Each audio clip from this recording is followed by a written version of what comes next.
Là, donc, du coup, je récupère les œufs qui ont été pondus et emballés hier. Connaissez-vous l'odeur d'un sol non labouré ? Le goût du pain issu d'une semence paysanne ? Savez-vous que le maraîchage bio-intensif peut produire à surface équivalente 5 fois plus qu'une exploitation conventionnelle ? D'ici 2030, la moitié des agriculteurs partira à la retraite. Pourtant, la sécurité alimentaire de nos sociétés repose entièrement sur l'agriculture, qui en plus de devoir s'adapter aux changements sociaux, est en première ligne des défis climatiques que nous connaissons.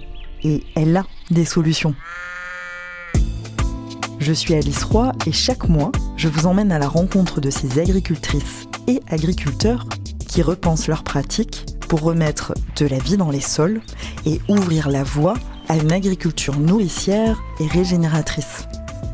Des reportages en immersion, partout en France, enrichis par le regard de chercheurs pour comprendre et penser une autre agriculture. Une autre agriculture. Un podcast Château Cheval Blanc. Épisode 1. Remettre de la vie dans les sols.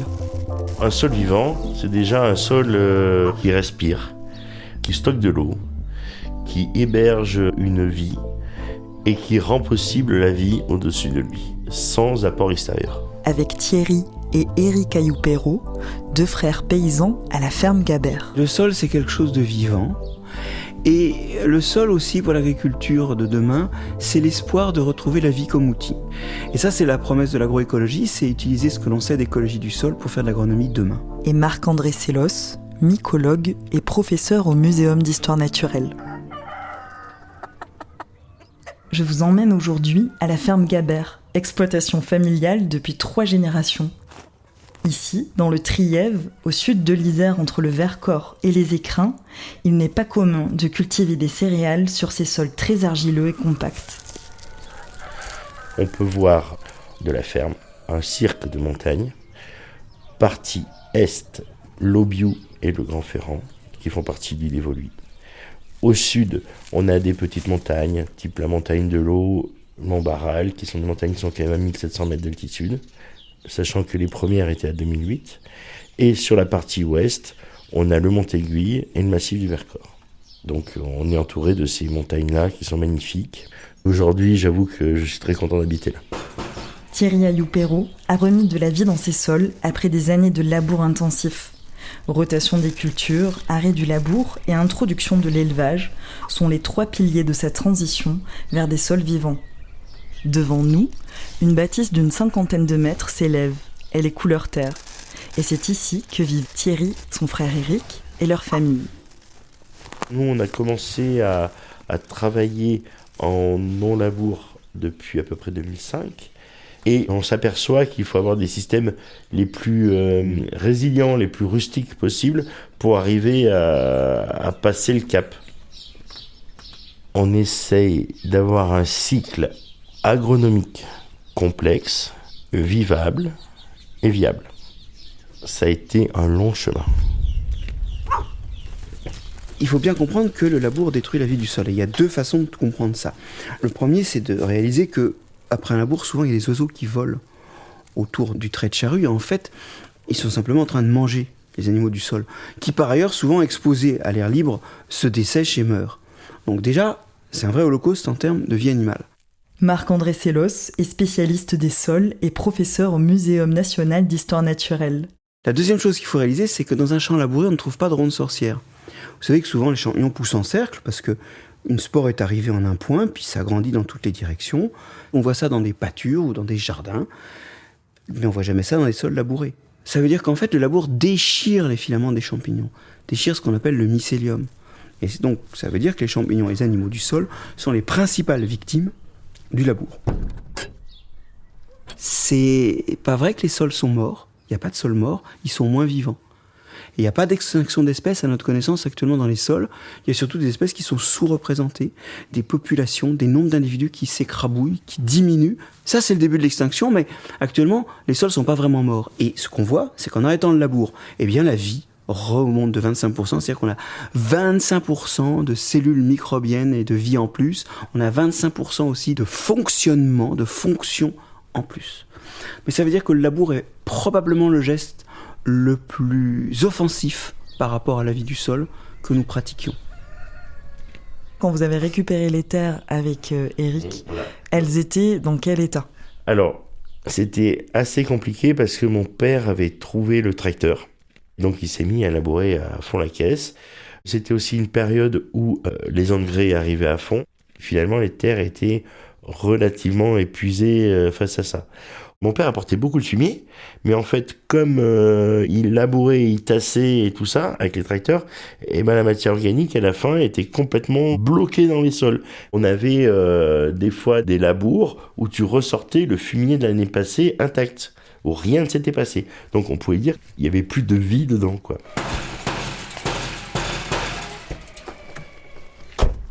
Bon, allez, on va vite voir les blés, les orges et le petit épeautre parce qu'il a plu un peu ces derniers jours là, et puis je vais voir ce que ça donne. On va avancer, d'abord on va commencer par regarder les cultures. C'est 3 champs, un champ derrière moi qui fait un demi-hectare, bordé de haies, avec un petit chemin qui sépare ce champ-là des 2 autres. Il y a des qui jouxtent tout le champ, hein, tu vois, ça fait le tour, il y a même la bosquet à l'intérieur. Et ben là, c'est aussi un départ pour les oiseaux, pour aller manger les chenilles et d'autres ravageurs, quoi. Le blé est vert pâle, il est assez haut pour un blé. Il fait environ 80 cm là, de haut à peu près, voire un peu plus. Et il va monter, c'est un blé qui montera à peu près à 1m30, 1m40. On voit plein de fleurs jaunes. Ouais. Bah, ça, c'est un peu du ce qu'ils appellent la ravenelle. C'est un cousin à la moutarde. Il y en a plein, ou il y en a un peu, mais pas énormément. Le tour de la parcelle a été semé en petit épeautre. Et l'intérieur de la parcelle a été semé avec notre blé ancien du rouge de Bordeaux. Et après, quand on regarde le blé en lui-même, tout le blé est là. Voilà, il va faire sa vie et puis il nous donnera ce qu'il nous donnera, mais on le prendra avec plaisir. Mais je pense que ça va être pas mal. On va s'amuser à mettre un petit coup de pelle pour regarder s'il y a un peu de la vie là-dessous et voir la structure du sol. Non, j'espère qu'il y a un peu de cailloux dessous. Là, ce qui est intéressant, c'est que les cailloux sont dessous et pas dessus. Là, on est assez humide parce qu'il a plu cette nuit. Alors là, vous venez de sortir l'équivalent d'un ballon de rugby. Voilà. Et en fait, la terre est grumeleuse, ce qui veut dire qu'elle se défait toute seule. Tu peux remarquer, hein. J'ai juste une pression comme ça. Il y a un petit verre épigé dessus. On voit au sommet un peu de résidus de végétation de l'année dernière qui est en décomposition. Donc ça, c'est assez intéressant. C'est une terre morte, jamais tu aurais pu faire ça. Ça aurait donné quoi ? Bah, ça aurait fait un gros bloc qui tombe et puis basta, quoi. Tu vois. Là, c'est incroyable. Là, elle est malléable. Elle est malléable et elle se casse, tu vois, entre les doigts, ça part, quoi. Puis tu vois, tous les petits vers de terre qui sont là, il y en a de partout, des juvéniles. On peut remarquer que le tas de terre est énormément plein de racines. Tu vois, la quantité de brindilles, de choses qu'il y a dessus, c'est assez incroyable, hein. Ouais, ça tient tout seul en fait. Ouais, tu vois, tout ça là, il y a 1, 2, 3, 4, 5, 6, 7, 8, 9. Dans la taille d'une main, il y a peut-être une quarantaine de brindilles, de paille, de machin qui sont là. Donc tout ça, c'est des abris pour les petites bêtes du sol. Tout le monde s'habite là. En fait, c'est la teuf, quoi. On va essayer de voir. Moi, c'est une terre vivante, puisque déjà, tu fais ça, tu as déjà 2-3 vers de terre comme ça. Après, si tu prends un microscope ou un truc comme ça, c'est un truc de fou là-dessous, quoi. Marc-André Sellos. Quand Thierry met un coup de pelle dans sa terre, il en ressort une terre avec quelques vers de terre. Y a-t-il d'autres organismes vivants dans cette terre ? Oui, alors l'erreur est de penser que la vie dans la terre, dans le sol, c'est les vers de terre. Il y en a bien sûr, mais on compte que sur un hectare de terre, on a dans l'ensemble du sol 3,5 tonnes de bactéries, 1,5 tonne de champignons, 5 tonnes de racines, ah oui, car les racines font partie de la vie du sol, les racines des plantes, hein, et 1,5 tonne d'animaux. Ça montre que les animaux sont assez secondaires et on peut le comprendre parce qu'en fait, ils vont surtout se nourrir, bon, certes de débris végétaux, mais en fait, ils se nourrissent des microbes qui sont dessus. C'est ça qu'ils digèrent bien. Donc, ils se nourrissent de microbes, soit pour d'autres, ils se nourrissent de racines. Donc, en fait, il y a évidemment moins d'animaux que de ressources. C'est obligé. Il ne peut pas y avoir plus de mangeurs que de mangeailles. Et en fait, on voit, nous, les animaux, parce qu'ils bougent, parce qu'ils sont assez gros, et on néglige les racines, parce que, comme d'habitude, le végétal, il fait partie du décor, mais on n'arrive pas à l'extraire intellectuellement du décor. Et les microbes, bien sûr, filaments de champignons, bactéries microscopiques, eux, on ne les voit pas. Mais quelque part, les vers ont ceci d'intéressant, c'est qu'ils vont représenter l'ensemble du vivant du sol de la façon suivante. Eux aussi, certes, ils avalent de la matière organique morte, des petits bouts végétaux, des petites choses comme ça, mais ils vont digérer des microbes qui sont dessus. Donc ce sont des mangeurs de microbes. S'ils sont là, c'est qu'il y a beaucoup de microbes, et en particulier beaucoup de bactéries. En quelque sorte, ils attestent de la diversité, de la vivacité, de l'abondance de la vie microbienne dans ces sols, et sont de bons représentants, ce qui fait que les tests sur la quantité de vers de terre pour établir la qualité des sols, bien sûr les vers de terre ne sont pas l'essentiel des composants du sol, mais s'ils sont là et s'ils sont abondants, c'est que ces sols sont intensément vivants, ce sont de bons représentants, à défaut d'être toute la vie du sol, eux-mêmes. Ah, tiens, mon père. Tiens. Ah bah, tu sais quoi ? Ouais. Interview mon père. Allez. À la ferme Gabert, mon grand-père l'a acheté en 1920 et mon père y a travaillé toute sa carrière dessus pour la remettre en état. C'était une ferme qui était très difficile à travailler avec les animaux et elle a commencé à être rentable, entre parenthèses, quand est arrivé le tracteur. Parce que le tracteur a quand même pu faire des travaux qu'on faisait trop difficilement avec les animaux. J'ai vu mon père labourer avec 2 bœufs, 2 vaches et 2 chevaux. Ça faisait 6 bêtes qui tiraient le Brabant. Et pour ouvrir une raie de 30 cm de large, pas plus, même pas. Et c'était la bannière, quoi. Puis après, pour casser les mottes, les bœufs, ils s'écorchaient les pattes. Je m'appelle Claude Ayou-Perrault, j'habite à Gabert. J'y suis né d'ailleurs. Quand j'ai commencé à travailler, ce qu'on souhaitait surtout, c'est s'enlever de la peine. Le premier tracteur, c'était un tracteur qui ressemblait plutôt à un attelage de... Il avait des roues métalliques. Il était de 1924, le tracteur. Ça remplaçait 2 bœufs. Moi, quand je me suis installé, ça a donné droit d'acheter un tracteur sur pneus. On a acheté un tracteur de 50 chevaux, et là on tirait 2 socs, et le tracteur nous a vraiment enlevé beaucoup de peine. Voilà. Là, cette année, pour dire, ça fait près de 20 ans qu'on est en non-labour. On a planté nos pommes de terre avec seulement 2 petits coups de griffe, sans autre action et sans travail mécanique lourd, type motoculteur, tu vois. Et il laboure plus. Il passe des griffes, et la façon de travailler la terre, comme il la travaille, c'est positif. À l'époque, on retournait des gros montants de terre qui restaient en un bloc à casser, et les grosses terres argileuses, ça a été très positif de passer des griffes à l'intérieur, et je peux dire aujourd'hui qu'ils ont bien fait.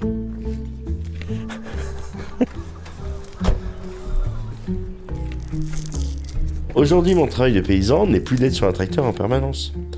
C'est d'arriver à produire et à organiser notre système agroécologique pour qu'il puisse se subvenir à lui-même dans les temps futurs. C'est là qu'interviennent les rotations et l'organisation d'une ferme. Comment tu définis la succession de tes cultures les unes par rapport aux autres, qui permettent de à la fois préserver les sols, d'avoir une rentabilité suffisante pour pouvoir continuer l'activité et de satisfaire une clientèle locale.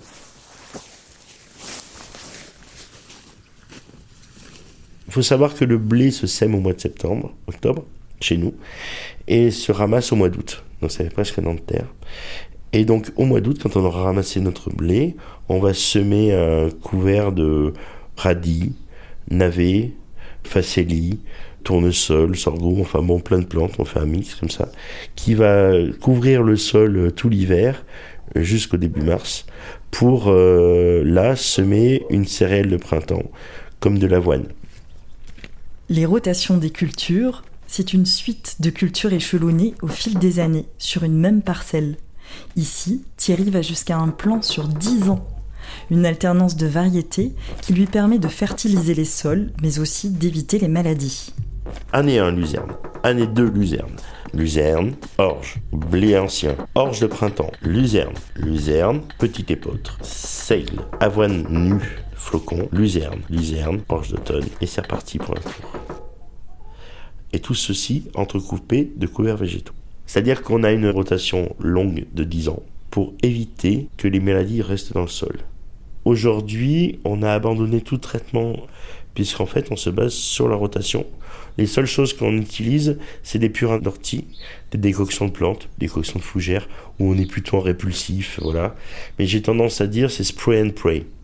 Pulvérise et prie. Tu pulvérises et tu pries pour que ça marche. Les gens me prennent un peu pour un fou en pulvérisant mes purins d'ortie.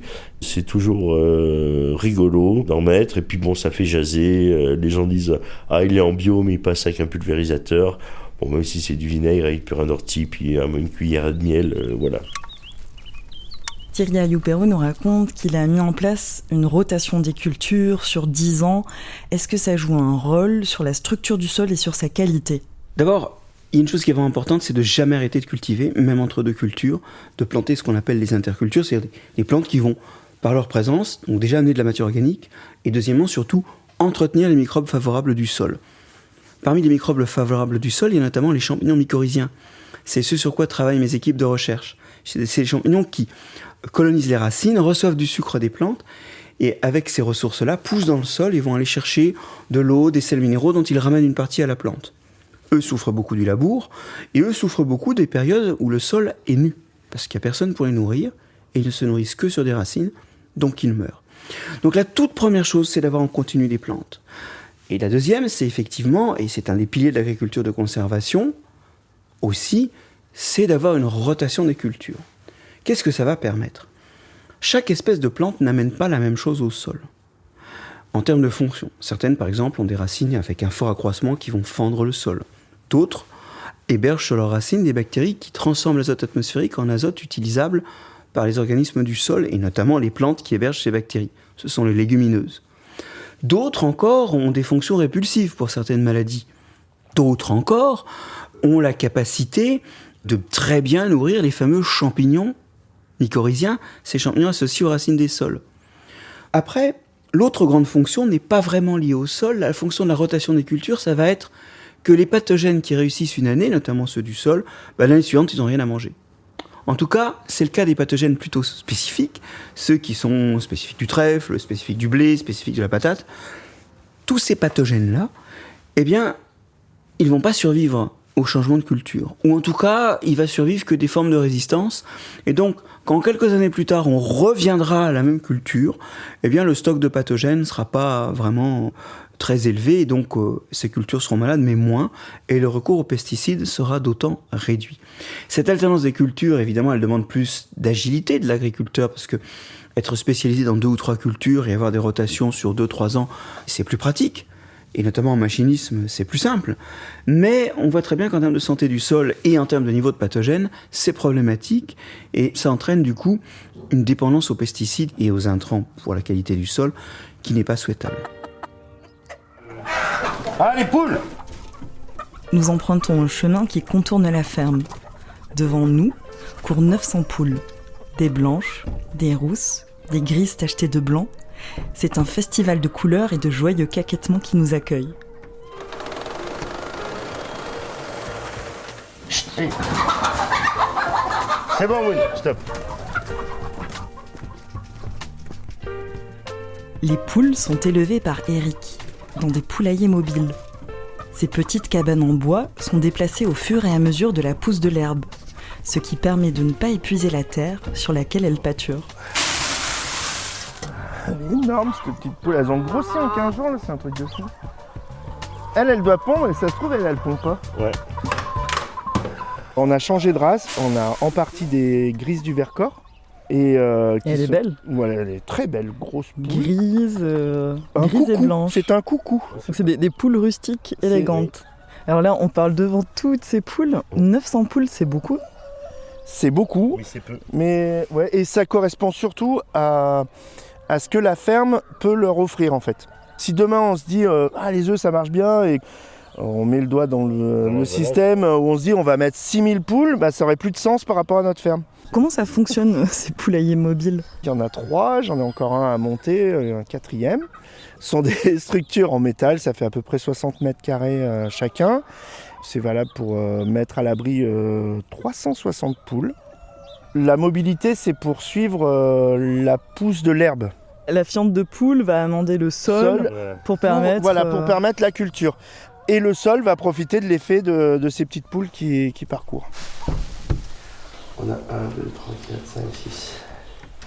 On a 480 œufs sur 900 poules. Tous les jours. Tous les jours. C'est pas une grosse production. On est qu'à 50% de ponte. C'est aussi une réflexion sur comment tu vis avec la nature. Est-ce que la nature est une ressource que tu épuises ? Et une fois qu'elle est épuisée, tu la jettes. Donc c'est vrai pour les humains, c'est vrai pour les animaux, mais c'est aussi vrai pour les plantes, et pour un champ, et pour un écosystème. Dans tout système agronomique, il faut un minimum d'élevage. Ça t'apporte des fientes, ça t'apporte de la fertilité. Alors on va faire, je pense qu'on fait comme d'hab, tu fais en petit circuit. Je vais faire juste les poules et va livrer Julie, je crois qu'elle est en manque d'œufs. Les produits de la ferme sont vendus à des personnes de proximité intellectuelle, comme aime le dire Thierry. Du boulanger poète, adepte de matières premières vivantes qui vit à Saint-Rémy-de-Provence, à 300 km d'ici, jusqu'à leur voisin, le domaine des Hautes Glaces, première distillerie biologique en France qui produit du whisky réalisé à partir des céréales de la ferme Gabert. On a travaillé avec des collègues pour créer le marché qui n'existait pas. Dans les années 2005-2006, un ami, Frédéric Revol, vient me voir qui veut faire du whisky. Ça m'intéressait parce que, justement, à cette époque-là, seul le blé se vendait. Et j'avais besoin d'avoir des cultures secondaires pour la rotation. Et donc, c'était une aubaine pour moi de me dire, tiens, on va commencer à faire de l'orge et du seigle en plus. Donc, ça a permis d'avoir de l'orge et du seigle en plus dans la rotation.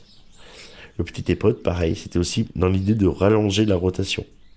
On peut avoir de la luzerne qui va apporter de la fertilité au sol, suivi d'une orge qui va apporter un peu de revenus aux paysans, suivi d'un blé ancien qui va permettre aussi de ramener beaucoup de paille au sol. Enfin bon, des exemples comme ça. Et chaque plante a un côté pile et un côté face. C'est-à-dire qu'une plante va enrichir d'une partie le sol et l'appauvrir dans un autre sens.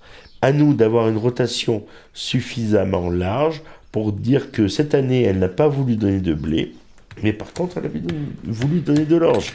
Et on prendra l'orge. Et ça nous permettra de continuer à vivre.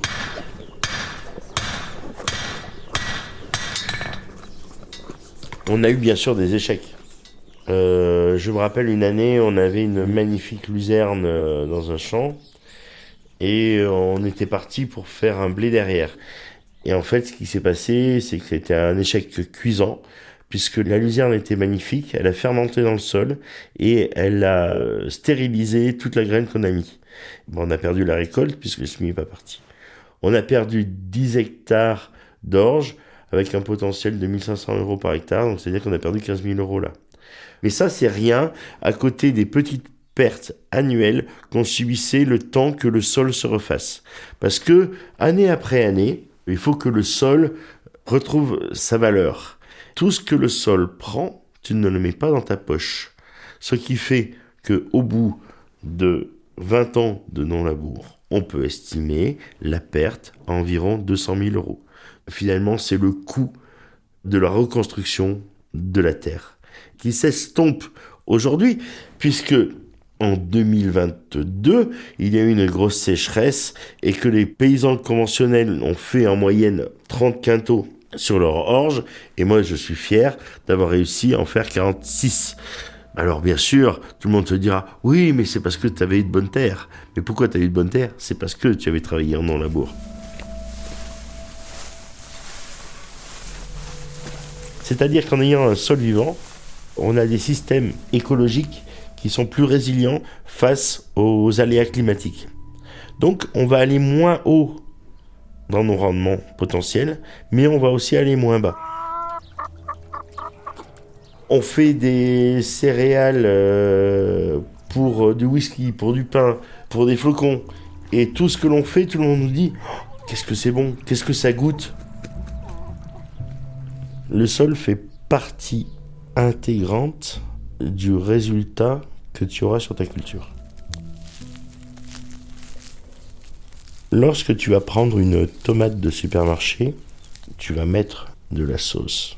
Et en fait, ta salade de tomates aura le goût que de la sauce. Si tu prends une tomate dans ton jardin ou dans le jardin de ta grand-mère, tu t'apercevras que seulement une pincée de sel suffit. Donc ça veut dire que il s'est passé quelque chose entre le sol du jardin de ta grand-mère et il ne s'est peut-être pas passé grand-chose entre la tomate et le substrat stérilisé de la serre. Donc je suis persuadé qu'en faisant bien notre travail et en préservant le sol, on peut arriver à améliorer les qualités gustatives de nos produits. Est-ce que la qualité d'un sol influence le goût d'un produit ? Ah, ça c'est une grande question. Dans les choses qui donnent des goûts aux produits, il y a beaucoup de métabolites secondaires, comme des terpènes ou des tanins, qui résultent du degré de stress de la plante. Plus elle est stressée, plus elle en fait, pour éviter d'être mangée parce qu'elle pousse moins facilement, et parce que ces molécules-là ont des rôles pour protéger du stress, par exemple du stress lumineux, et aussi pour... les terpènes ou les tanins ont des rôles protecteurs par rapport à l'excès de lumière ou à l'excès de chaleur, donc ces molécules protègent directement du stress, mais surtout, elles protègent d'une sorte de suraccident, c'est ce qu'on appelle les radicaux libres. Quand il y a un stress, souvent ça fait des radicaux libres. Vous avez plus de ces molécules qui sont très sapides, qui ont beaucoup de goût. En ce sens, une plante sous perfusion d'eau, de sels minéraux et qui a rencontré aucun pathogène, en fait sans doute moins. Elle aura moins d'arômes, elle aura moins de goût. En fait, on est sur la différence entre une production intensive d'une plante non stressée, donc qui va faire plein de fruits, et une plante qui aura vécu dans des conditions réalistes où elle aura quand même eu un peu de stress et fait des métabolites secondaires. Ce que je veux dire, c'est que il faut bien se refléter que les deux grandes tendances, c'est que les aliments seront plus goûtés s'ils ont un peu de stress, voilà, et que leur concentration en oligo-éléments sera sans doute d'autant meilleure qu'ils sont produits en moins grande quantité. Comment on pourrait donner envie aux agriculteurs d'aller davantage vers ces sols vivants, en fait ? Alors d'abord, il y a des agriculteurs qui vont d'eux-mêmes vers ces sols vivants. C'est notamment dans le nord de la France, ces agriculteurs qui ont tellement labouré que la matière organique a été complètement respirée par les bactéries, et ils sont arrivés à des teneurs en matière organique qui fait que le sol ne se tient plus. Donc il y a des coulées de boue tout le temps quand il pleut, qui emmènent leur sol ou bien recouvrent leur culture avec les sols des voisins. Donc là, la prise de conscience se fait. La deuxième chose, c'est qu'il y a des agriculteurs qui entendent l'agroécologie, qui entendent cette logique, notamment parce qu'il y a quelques écoles d'agriculture dans lesquelles on a effectivement des enseignants qui relaient ce message et qui s'y mettent d'eux-mêmes. Mais l'essentiel de la lutte se porte plutôt sur l'augmentation en nombre de cette tendance, l'augmentation en nombre d'agriculteurs qui respectent leur sol, et ça ne pourra se faire que si la demande économique est là. Là où il y a un marché, il y aura un déploiement, même de gens moins convaincus. On a besoin de campagnes de publicité, on a besoin de campagnes d'encouragement, on a besoin de soutien financier, et de soutien financier qui pérennise en cas de coup dur, en lissant les prix, en cas d'augmentation des prix alimentaire, qui lisse la différence de prix et qui encourage les agriculteurs à se convertir. Il y a besoin de mettre de l'argent sur la table. Alors ça veut dire que le problème, c'est un problème politique et citoyen. C'est pas un problème agricole. Et il faut cesser de pointer du doigt les agriculteurs comme la source de tous les problèmes. Vous avez entendu Thierry et Eric. Ils sont une solution. La solution, elle peut venir de l'agriculture. Les agriculteurs font ce qu'on leur demande. Ou plus exactement, ils font ce qu'ils vendent. Si tu commences à cultiver un sol vivant dès le début, tu ne peux que gagner ton argent. La problématique, c'est que si tu pars d'un sol mort et que tu veux le rendre vivant, il va falloir un sacré nombre d'années de rentabilité pour permettre de payer le prix de la destruction du sol passé. Au fur et à mesure du temps, ce que l'on fait porte ses fruits. Ça porte ses fruits sur la qualité du sol, sur les rendements qui s'améliorent au bout de 10 ans, 10-15 ans. Je suis très heureux quand tu es dans un champ, tu prends ta terre, elle sent bon. Depuis 20 ans, Thierry Ayoux-Perrault, cet amoureux des sols vivants, est parvenu à créer une oasis de biodiversité, nourrissante pour la nature, pour ceux qui la mangent et ceux qui la travaillent. Leur prochain projet, réintroduire des variétés anciennes d'orge pour créer de nouveaux whiskies avec la distillerie voisine. Une autre agriculture, un podcast Château Cheval Blanc. Écriture et tournage Alice Roy. Réalisation Clément Nouguier. Musique originale Samuel Hirsch. Mixage Loïc Frapsos. Direction artistique Camille Juzo. Direction de production Chloé Tavissian. Le mois prochain, nous irons dans la Montagne Noire, à Villardonnel, dans l'Aude, à la rencontre de Charlotte et de Marie-Pascale Bury, qui élèvent ensemble des brebis et des porcs noirs au domaine du Fromental. Une démarche de respect de la nature et de notre environnement et de nos terres et d'être à l'équilibre en fait un maximum avec ce qu'on peut prendre à la terre et ce qu'on lui rend. Et puis on a pensé aux cochons. Et de Fabien Stark, chercheur à l'INRAE, pour parler de l'élevage en France. Quand on parle des services que rend l'élevage au territoire, il y a des services qui sont rendus en termes de biodiversité, en termes d'ouverture des milieux,